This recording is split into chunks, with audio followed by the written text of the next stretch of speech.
Hey guys, this is Rian with Momma on Mission. If you're new here, I am a Christ-following wife and a book-loving homeschool mom to 3 boys. So stick around, subscribe, and hit that notification bell if you want to see all things biblical womanhood, homeschool, and book related. So today is a little bit of a different video for me.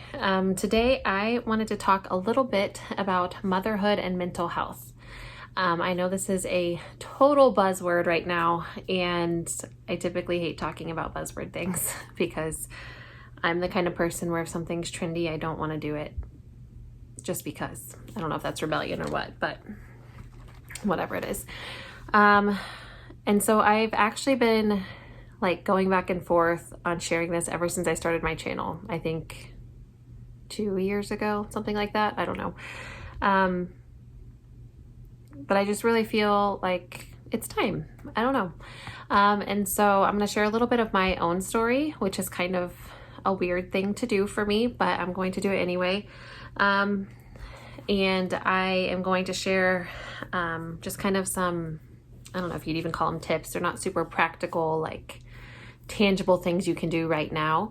But if you're kind of a mama who is dealing with some of the things that I've dealt with, maybe I can give you something helpful to take after watching this. Now, I do have a huge preface, some disclosures. I am obviously not a doctor. Please do not take any of this as professional advice at all. And I'm also not your pastor or your husband or your counselor. And so some of the things I may tell you may not be for you, and that's okay. And it's this is just kind of me letting you know what I've been through and maybe giving a little bit of light to someone who might need it. So my big fat preface, and the reason why I have tiptoed around doing this video for so long is I feel like mental health used to be a very taboo thing. Used to be like if you had some depression issues or whatever, especially as a mom, you just didn't let that be known. You kind of just dealt with it and, didn't let anyone in to know about these things. And I think there was a lot of, especially in the Christian community, like, just get over it. Just pray, just pull up your big girl pants and go on. And I think there's a little bit of truth to that. However, now I feel like because of that, now everyone's talking about it and everyone has it and everyone's a victim and everyone deals with something. And I get it. Everyone does deal with something. But mental health is real. Mental health is a thing. Mental illness is a thing, I should say. I know people who suffer very, very badly with this. It runs in my family to an extent. But on the flip side of that coin, I feel like, feeling anxious sometimes is not the same as having an anxiety disorder. Having a down day or having kind of a blue day is not the same as clinical depression. And I feel like so many of these issues, I feel like we are more anxious as a society right now than we have been in my life anyway.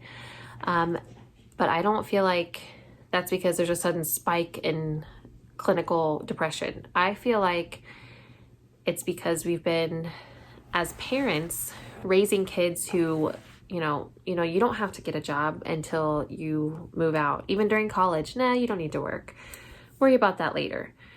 And then, kids who don't have to do chores, kids who have no responsibility, kids who don't have to respect other people. And then you throw them out into the world and all of a sudden they don't know how to handle themselves. A prime example is I hate talking on the phone. And I just used to think that was like, oh, I'm shy, I'm reserved, that's why I hate it. But then I realized that it was like a fear. And like even now when I go to make a phone call, my heart's like pounding and I just want to hurry up and get it over with. And that's because like I didn't have to do that much when I was younger. My parents for the most part were very they made us have responsibilities. We had chores, we worked, we did all these things. But that was one thing I just always kind of found a way to get out of. I never had to make any appointments or do anything like that. And so now I'm like terrified of the phone. And I know that's kind of a common thing that people in our generation are dealing with now. But I feel like being anxious for those reasons is not the same as having an actual disorder or a mental health issue. So those are my prefaces. But that being said, I do believe mental illness is a real thing. And here's kind of my story. It kind of started when I was a teenager. You have the hormones, you have the teenage angst, you have the rebellion, you have all this stuff. So that was a large part of it. But another part was I did not have the Lord. I was lost until I was 16. And I had, by the world standards, everything. We, as a family, made it financially just fine. We did not lack for anything. I made great grades. I had tons of friends. I had boyfriends. I had a great family. And I wasn't happy. And because I wasn't happy and because I couldn't figure out why I wasn't happy, that's where it kind of started turning into depression. That's where it kind of started turning into something's wrong. And so I was getting anxious. And then when the summer after I turned 16, there was a major tragedy in my family. A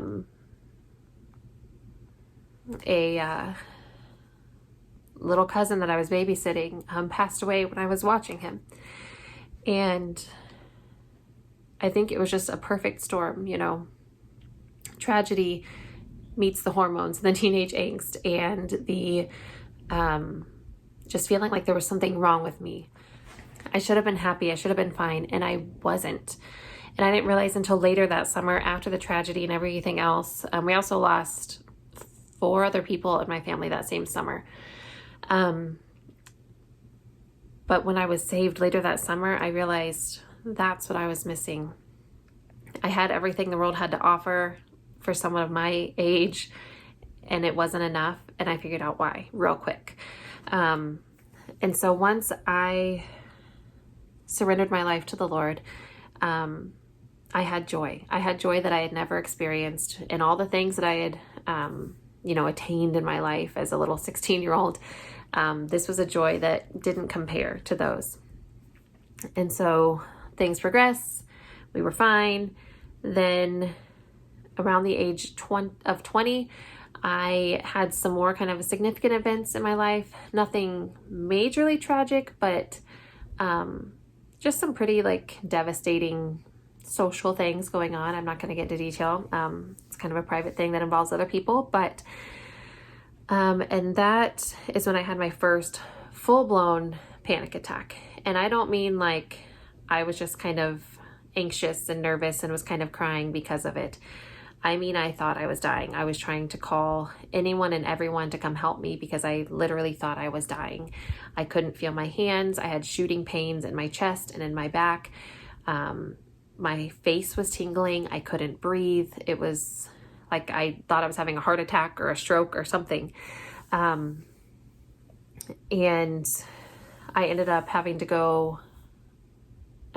put on meds for something that wasn't anxiety. I don't know what they gave me. I won't go there either, but whatever. The meds that they thought I needed, I took them and they had a very adverse reaction on me. I ended up laying in bed for days on end, only getting up to use the bathroom and to get sips of water, which turned into me getting a severe UTI and had to go back in the hospital. And anyway, it was a whole crazy thing. Eventually things kind of evened back out and we were okay. So then fast forward 3 more years, I have my first baby at 23. And I thought things were fine. They were good.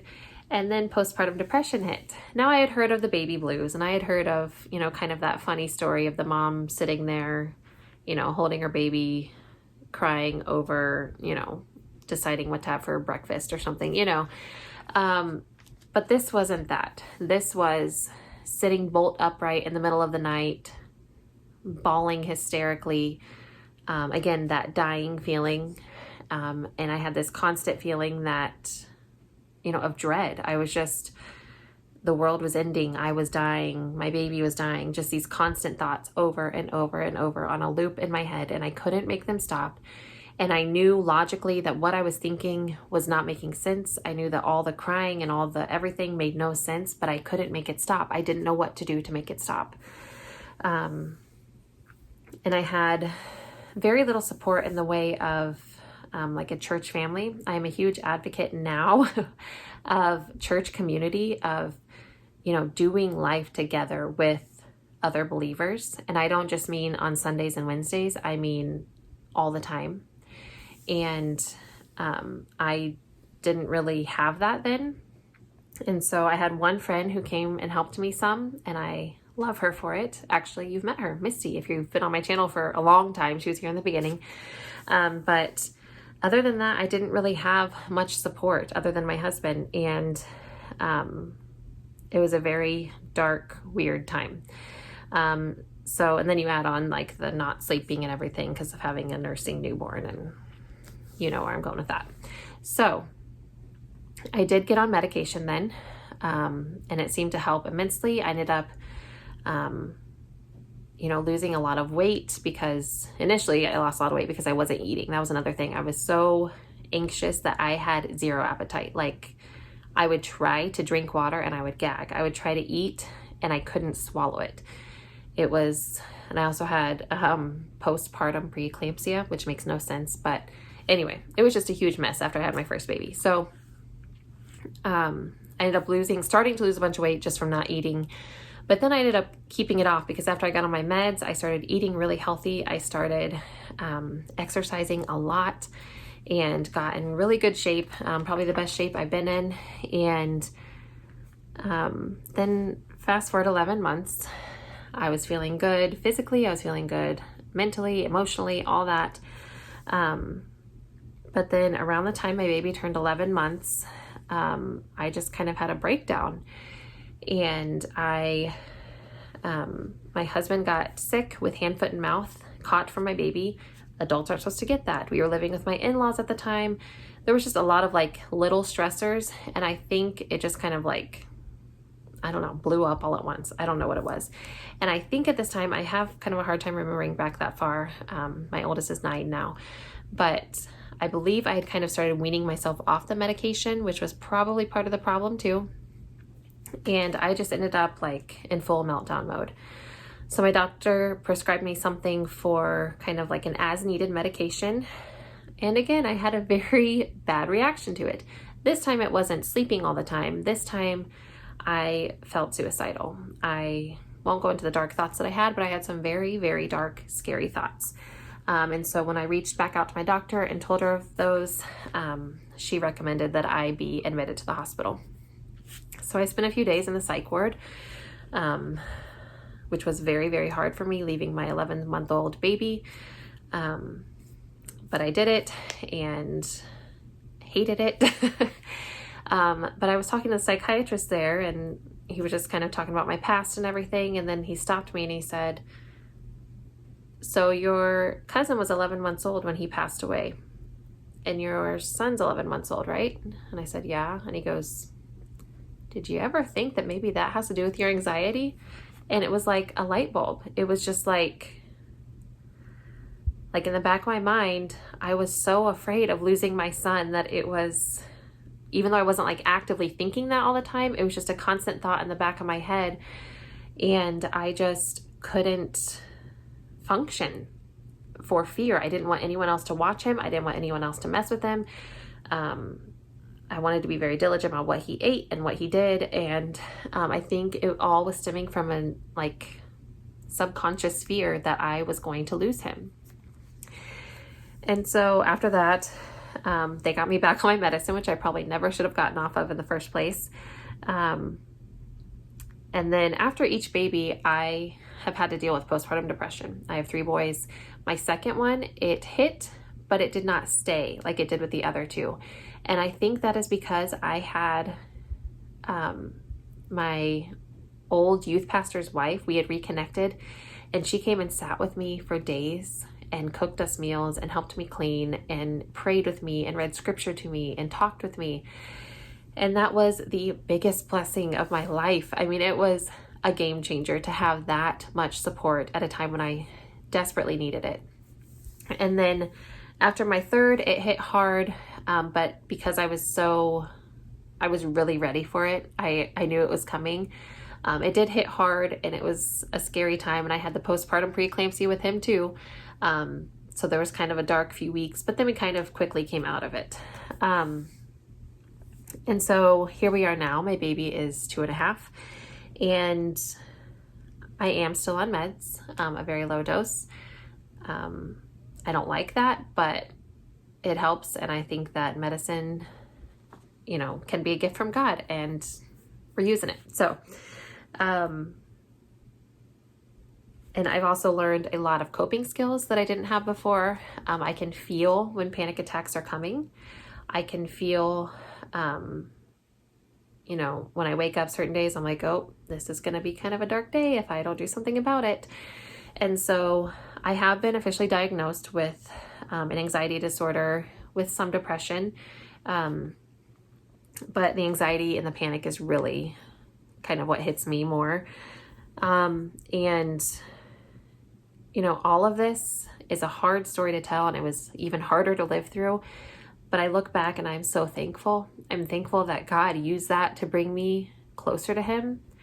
He used it to show me that, He is the rock. My emotions cannot even be trusted. My own mind cannot be trusted, but He can. He never shifts. He never changes. And so He's worthy of our trust and our adoration and our praise. And so I'm thankful for those dark times because of that. And so to any mom who might be where I was, and has struggled with anxiety, whether it be actual clinical depression or anxiety, or whether it be you just have a hard time dealing with life sometimes, whether that be because of how you were raised or just your personality or whatever. I have a few things that might be a help to you and maybe not, I don't know, but I hope they are. The first thing is what I just said is know that emotions come and go, but the truth does not. And the truth is the gospel. The truth is that we are sinners, that we deserve hell and death, but Christ came. He paid the price for us. He took on our sin to give us His righteousness, and we are more than conquerors in Him. So He is the rock. He can be clung to. He can be trusted. Your emotions cannot. The second thing is, if you're going through any of this, clue someone into what's happening.